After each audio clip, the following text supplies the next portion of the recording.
Olá você, seja muito bem-vindo a mais uma edição do PB Desporto. Destaques deste vídeo: Manchester United emite comunicado repudiando invasão do gramado do Old Trafford por parte de torcedores do clube. Sporting quebra mais um recorde e se aproxima da conquista do campeonato português. Inter de Milão, de forma antecipada e após 11 anos, conquista o campeonato italiano. No Brasil, Flamengo muito próximo de fazer mais uma final no campeonato estadual do Rio de Janeiro. Palmeiras ainda sonha com conquista do campeonato paulista. No bate-papo do PB Desporto, Jorge Moraes e Antônio Manuel Góes. E no quadro Personagens do Futebol, a famosa muralha amarela do Borussia Dortmund da Alemanha. Antes de mais nada, convidando você para se inscrever no nosso canal, deixar o seu like e compartilhar os nossos vídeos em suas redes sociais. A Inter de Milão, na Itália, conquistando o Cálcio de forma antecipada e após 11 anos. Vamos abordar esse e outros assuntos depois do bate-papo com Jorge Moraes e Antônio Manuel Góes. Começando contigo, Jorge Moraes, em Maceió, Alagoas. E a nossa primeira pauta é justamente o Sporting, que está muito perto de conquistar o campeonato português, hein, Moraes? Olá, Júnior, forte abraço para você, um abraço para todo mundo ligado aqui no PB Desporto. Olha, com muita alegria que eu falo desse tema, que é o título que vai ser conquistado pelo Sporting de Lisboa do Campeonato Português 2020-2021. E tem mais um detalhe: o time do Sporting, até essa 30ª rodada, é o terceiro clube que se mantém invicto dentro da competição. Na história, primeiro foi o Benfica, depois foi o time do Porto e agora o Sporting. E eu acredito que o Sporting vai ser campeão português mantendo essa invencibilidade.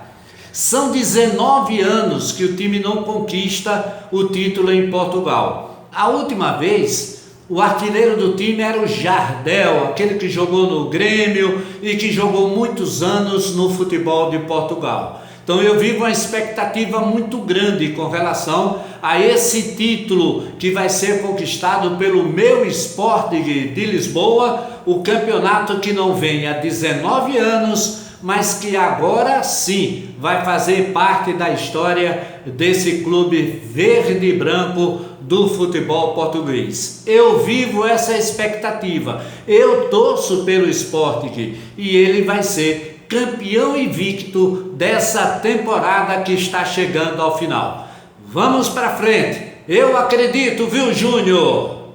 Moraes, é difícil você imaginar, faltando apenas 4 rodadas para o término do campeonato, que o Sporting venha a tropeçar. São 23 vitórias e 7 empates, e é difícil imaginar de fato que ele agora em 4 jogos tenha 2 derrotas e abra brecha, dê espaço para o Futebol Clube do Porto, em especial, que está mais perto, tirar esse triunfo dos Leões após 19 anos sem conquistas. Antônio Manuel Góes, no Rio de Janeiro, Rubem Amorim, fazendo um grande trabalho, mais um novato no futebol português e próximo, de entrar para a história do clube. Júnior e seguidores do canal. Com Rubem Amorim, 36 anos, de ainda pouca experiência na Primeira Liga Portuguesa e uma mescla de jogadores cascudos e novatos, nenhum deles medalhão, o invicto Sporting faz do jogo coletivo sua maior virtude na temporada. Há 4 jornadas do ansiado título, 76 pontos em 30 jogos, 23 vitórias e 7 empates, 6 pontos acima do Porto de Sérgio Conceição e 10 do Benfica de Jorge Jesus. O último troféu sportinguista da Primeira Liga foi conquistado em 2002, ao quebrar também 2 décadas de abstinência. Com um tetra, 10 títulos nacionais alternados por pontos corridos e dezenas de taças em mata-mata na história, o Sporting perdeu o Faro vencedor, relegado à condição de exaurida terceira força em Portugal. De Cristiano Ronaldo, cria do Alvalade, chegado ainda pré-adolescente do Nacional da Madeira, apenas a lembrança de um sonho de verão. Em menos de um ano como profissional dos Leões, o CR7 foi contratado pelo Manchester United e depois pelo Real Madrid, onde expandiu seu talento de seguidas vezes o melhor do mundo. Aliás, o artilheiro do Sporting nesta temporada é o jovem Antônio Pedro Gonçalves, o Pote, 22 anos, ex-famalicão, 17 gols em 28 jogos. Outro candidato à curta permanência no Alvalade, se acaso cair do radar dos grandes europeus. Mas o Sporting atual adotou a receita de seu jovem treinador Amorim, jogo solidário e propositivo, sem estrelismos no elenco, para desbancar os dois poderosos rivais que finalmente ficam para trás aí no futebol de Portugal, Antônio Júnior. É verdade, Antônio Manuel Góes, o Sporting muito próximo de conquistar o campeonato português após 19 anos, quase 2 décadas, sem conquistar o campeonato português. Mas agora eu quero discutir a outra pauta do nosso bate-papo dessa edição do PB Desporto, que é a Copa Nordeste, que é uma competição que a cada ano vem crescendo, é uma realidade, é um sucesso, sem dúvida alguma, e que até pode inspirar outras regiões, clubes de outras regiões, a pensar em fazer também o campeonato nos moldes da Copa Nordeste. Começo contigo, Jorge Moraes, analisando essa questão. O primeiro jogo da decisão já aconteceu no último final de semana, no sábado, com a vitória do Ceará diante do time do Bahia jogando em Salvador.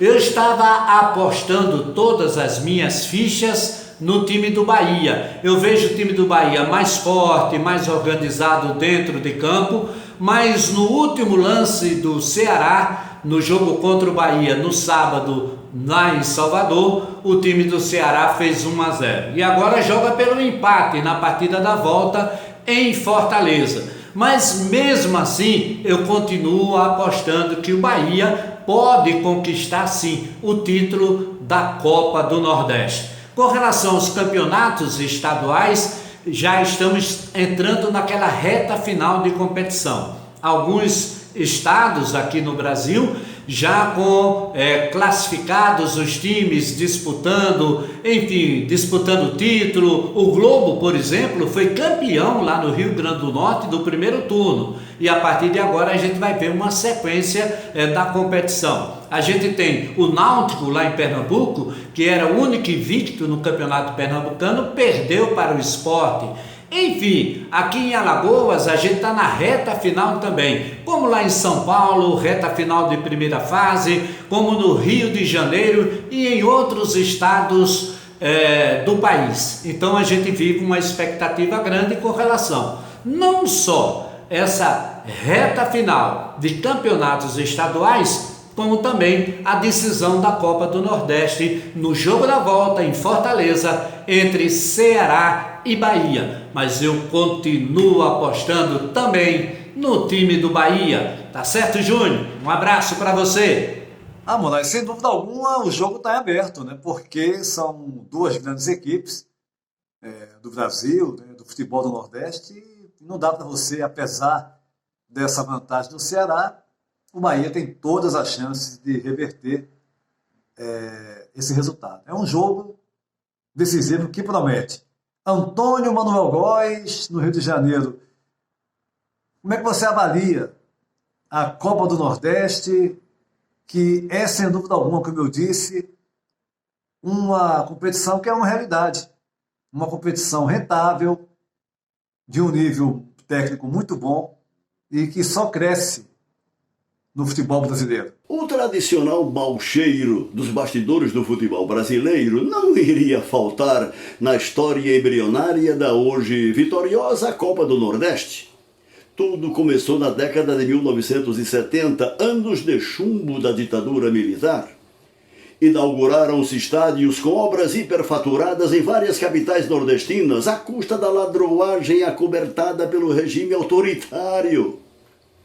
Realizaram-se no curso de 2 décadas vários torneios regionais do Nordeste, inexpressivos em sua maioria, com viés de flagrantes interesses político-eleitorais, patrocinados via de regra por governadores de plantão. A partir de 1997, de olho no sucesso financeiro do controverso torneio, a CBF passou a organizar o Nordestão, ainda que com edições canceladas por conta das permissivas inconsistências de suas origens. Apesar dos pesares, o Nordestão vingou e hoje é o principal torneio regional do país.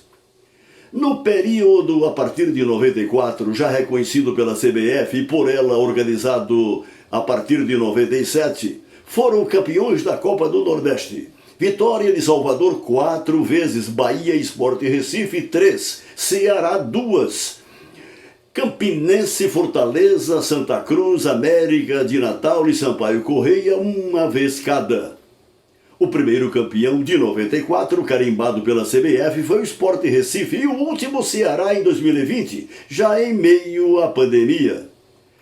Ao derrotar o Bahia por 1-0 em Salvador, o último fim de semana, no primeiro jogo da final de 2021, o Ceará leva a vantagem para o próximo sábado, dia 8, na Arena Castelão, a busca de seu terceiro título do Nordestão.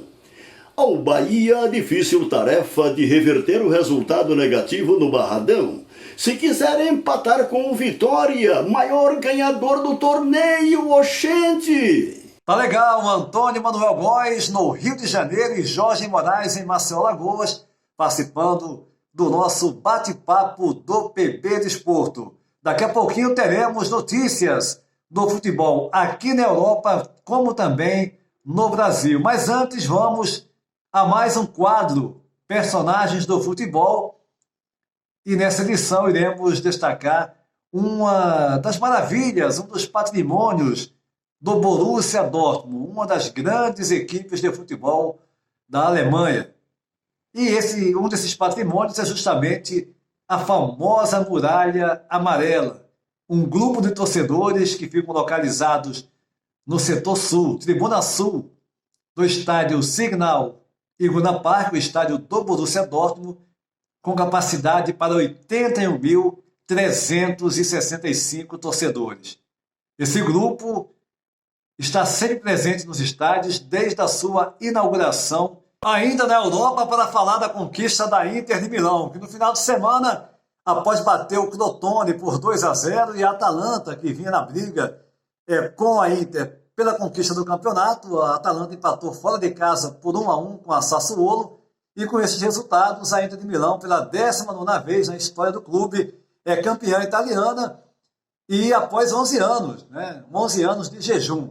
Já na Inglaterra, na manhã dessa segunda-feira, dia 2 de maio, o Manchester United, em comunicado, repudiou veementemente a ação dos seus torcedores que no último final de semana, no último domingo, invadiram o gramado do estádio Old Trafford pouco antes da partida em que o Manchester United iria enfrentar o Liverpool. O jogo foi cancelado e o clube, em nota, repudiando a atitude dos torcedores que protestavam contra os proprietários do clube, a família americana Glazer.